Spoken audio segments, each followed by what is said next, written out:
નમસ્તે. એકવાર અર્જુન પોતાના ઘરેથી કેબ લઈને ઓફિસ જઈ રહ્યો હતો.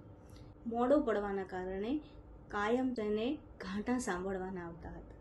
એક વખત તેણે વિચાર કર્યો, આજે તો ચોક્કસ હું વહેલો પહોંચીશ, અને એમાં પાછું આવ્યો ટ્રાફિક.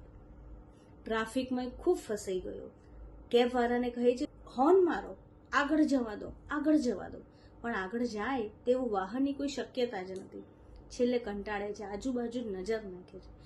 જુએ છે તો તેની જ ઉંમરનો એક બાજુમાં ડ્રાઈવર તરીકે એક છોકરો હતો. સમય પસાર કરવા તે એને પૂછે છે, ઓ ભાઈ, તું પણ જોરા હોર્ન મારને, થોડી આગળ જવા દે ને, તને પણ મોડું થતું જ હશે ને. આ શું શાંત મગજ બેસી ગયો છું, તને કંઈ મોડું નથી થતું?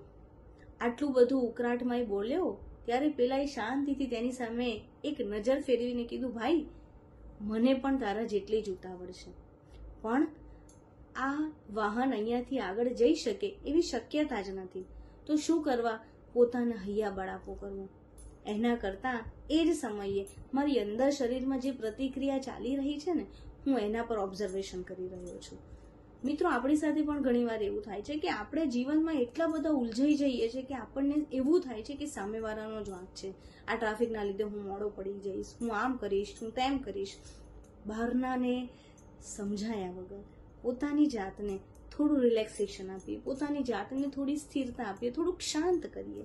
આપણી અંદર શું ચાલી રહ્યું છે શાંતિથી, એ જ સમય હોય છે જ્યારે આપણે વિચારવાનો હોય છે. એ જ સમય હોય છે જ્યારે આપણે વધારે ઉકળાટમાં બીજા કોઈ પગલાં લઈએ. એના કરતાં એ જ સમય જો શાંતિથી વિચારીએ ને, તો આપણી અંદરનો એ સમય જલ્દી પસાર થઈ જશે. જીવનમાં ક્લેરિટી આવશે. કરી જોજો. ટ્રાફિકમાં હોર્ન મારીને સામેવાળાને ડિસ્ટર્બ કર્યા કરતાં અંદર રહેલા ટ્રાફિકને થોડું ક્લિયર કરવાનો, થોડો હળવો કરવાનો પ્રયત્ન કરી જોજો. નમસ્તે.